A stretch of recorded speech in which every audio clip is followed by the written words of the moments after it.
नमस्कार, आप सभी को स्वागत करता हूं Gurukul the awesome knowledge channel में। आशा कर रहा हूं कि आप सभी स्वस्थ होंगे और आप लोग की आध्यात्मिक उन्नति आगे बढ़ रही होगी। आज कुछ दिन पहले हमने बताया था कि मेल के माध्यम से जो अनुभूति मुझे प्राप्त होगा, उस अनुभूति में से जो अच्छा लगेगा मैं उसको चैनल के माध्यम से प्रकाशित करूँगा। ये एक यूट्यूब आईडी उनका क्रिएटिव आर्ट है। तो ये बता रहे हैं इस ईमेल में कि पूजनीय आचार्य बापूजी चरण स्पर्श। मैं अमित कुमार बिहार भागलपुर का निवासी हूँ, जिसका YouTube ID creative art photography के नाम से है। मैं अपनी आध्यात्मिक उन्नति जो आपके वीडियो एवं ज्ञान से हुआ है उसको आपके समक्ष रख रहा हूँ। आचार्य जी, जब मैं बच्चा था तो किसी मरे हुए व्यक्ति को देखता था तो सोचता था कि वो व्यक्ति कहाँ गया। अभी तो जीवित था, लेकिन मरने के बाद जला दिया गया तो वो कहाँ गया। किसी भी व्यक्ति का क्या वजूद है। इसी सृष्टि में एक व्यक्ति धरती पर जन्म लेता है और कुछ समय के बाद मर जाता है। क्या यही उसका अस्तित्व है? क्या ईश्वर है? अगर ईश्वर है तो ईश्वर कैसा दिखता है? मैं इस सृष्टि में क्यों हूँ? क्या मैं भी सृष्टि में केवल खाने, घूमने और मरने के लिए आया हूँ? तो ये जो पैराग्राफ है इसका मतलब यही है कि बचपन से उनके मन में बहुत सारे सवाल था, अपने अस्तित्व को लेके, भगवान के अस्तित्व को लेके, और विभिन्न प्रकार की सवाल था। भगवान के अस्तित्व को लेके मतलब ये भगवान पर अविश्वास नहीं करते थे, लेकिन ये जानना चाहते थे क्या सच में भगवान है, भगवान कैसे दिखते हैं, अगर भगवान है तो कहीं ना कहीं यही प्रश्न उनको आध्यात्मिक दिशा की तरफ लेके आया। आगे पढ़ते हैं। इन्हीं सभी प्रश्नों की खोज में मेरी आध्यात्मिक यात्रा शुरू हुई। इन्हीं प्रश्नों की खोज में मैं बहुत सिद्ध लोगों के पास गया, किंतु दुर्भाग्य सभी लोग ने मेरा गलत इस्तेमाल किया। मैं बहुत ही गलत चीज़ों से घिर गया। लोगों ने बहुत सारी नकारात्मक चीज़ों मेरे साथ लगा दी।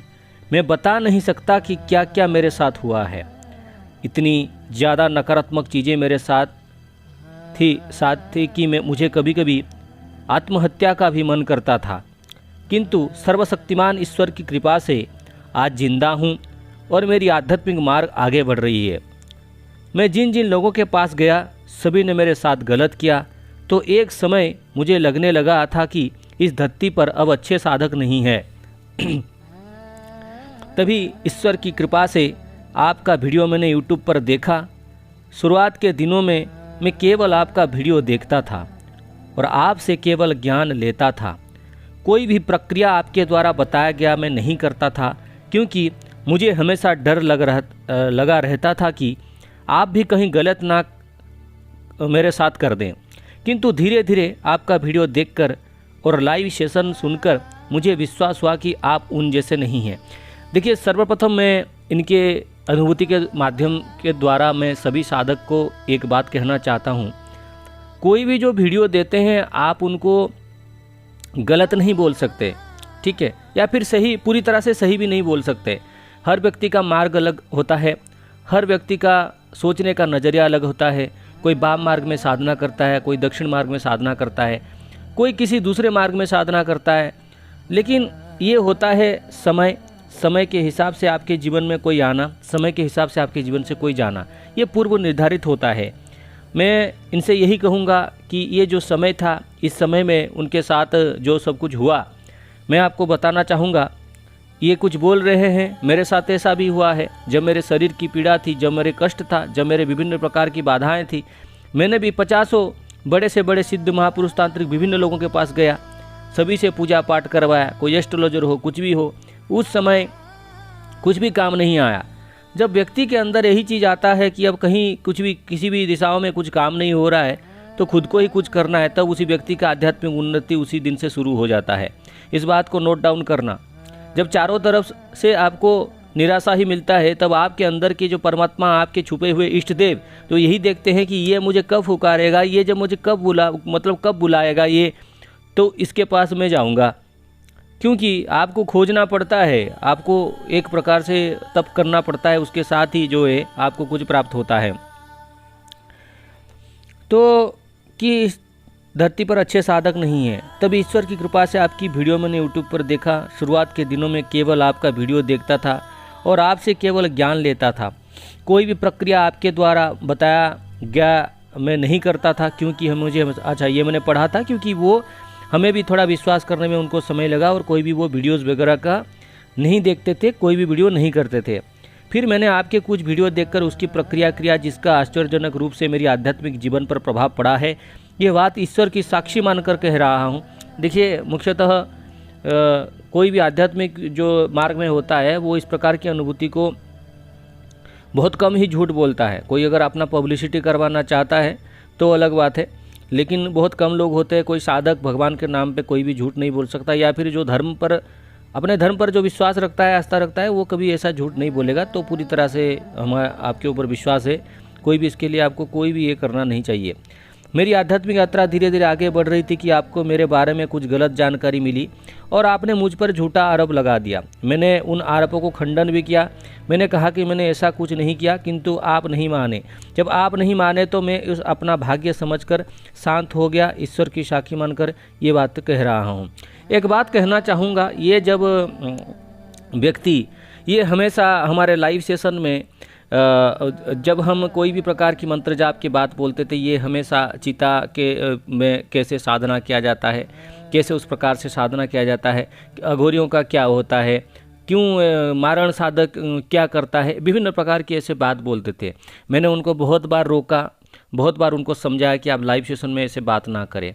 और ये जब जुड़े, इनके 20-25 दिन बाद कुछ अचानक ही ऐसे सब समस्या हुई, जिसमें कुछ शत्रुता क्रिएट हुए, जो मेरे चैनल के नाम पे फेक आईडी बनाए और मुझे जो है मेरे चैनल को कुछ बिगाड़ने के लिए उन्होंने बहुत सारे प्रयास किए। तो ये एक बार उन्होंने ये मुझे कहा था कि आपकी मंत्र को द्वारा भी आपको भी आपका विद्या आपका ऊपर भी देखा जा सकता है। इस कारणवश मैंने उनका ऊपर संदेह किया, और संदेह करना भी उस समय ज़रूरी था, क्योंकि इतने सारे शत्रु उत्पन्न हो गए थे। आए दिन लोगों का इनडायरेक्टली वीडियो बनाना और गलत बात करना, क्योंकि नए नए जो व्यक्ति खड़ा होता है तो उसके 2-4 लोग ऐसे दुश्मन आते हैं।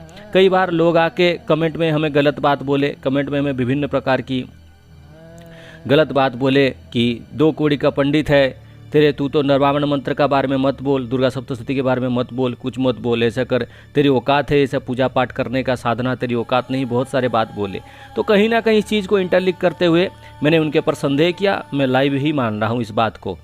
तो इन्होंने मुझे समझाया, इन्होंने अपना प्रूफ देने के लिए मेरे पास उनका आधार भी भेज दिया था कि देखो मैं ऐसे हूँ, मैं कोई गलत नहीं हूँ, मैं ऐसा व्यक्ति हूँ, आप मुझे विश्वास कर रहे हो।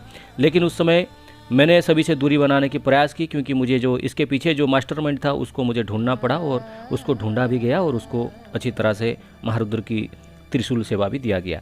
तो मेरी आपको ज्ञान का मेरे आध्यात्मिक जीवन पर क्या प्रभाव पड़ा है, ये मैं और मेरे ईश्वर जानते हैं।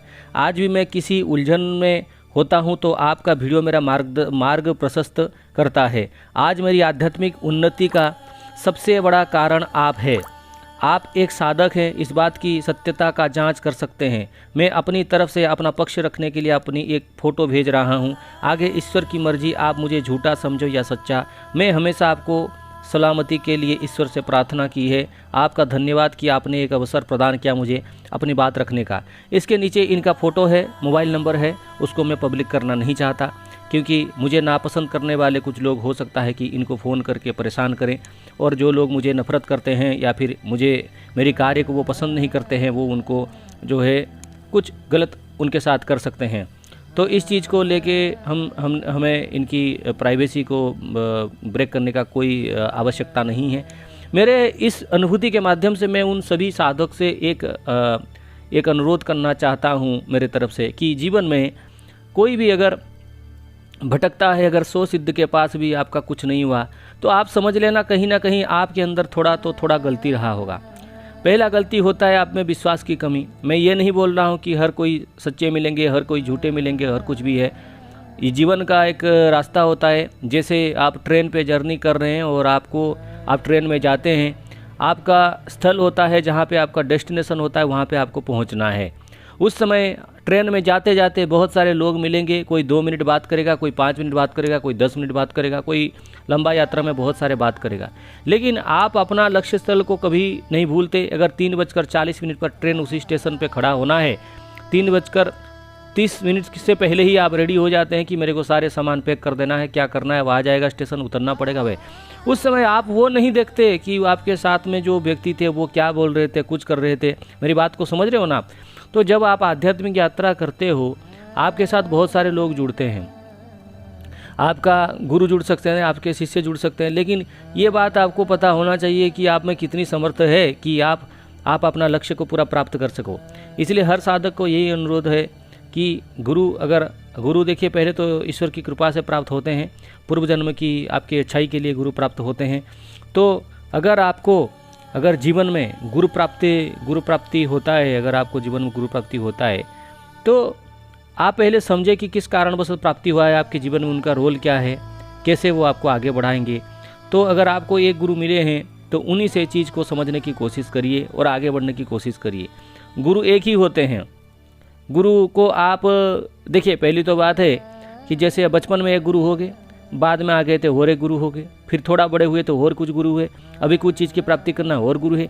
जीवन में 10-10 गुरु लेके आप कुछ नहीं कर सकते। पहली बात है, एक गुरु से आप मार्गदर्शन लीजिए, उसी प्रकार से आगे बढ़िए।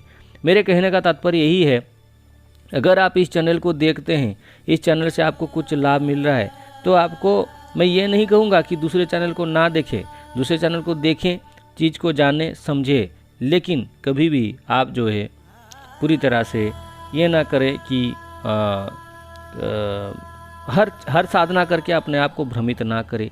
एक चैनल पे टिके रहे, चाहे मेरा हो, कोई भी हो, दूसरा चैनल हो, और आगे आपकी ही जीवन में उन्नति होगी और आप अच्छे कार्य कर पाएंगे। जय माता।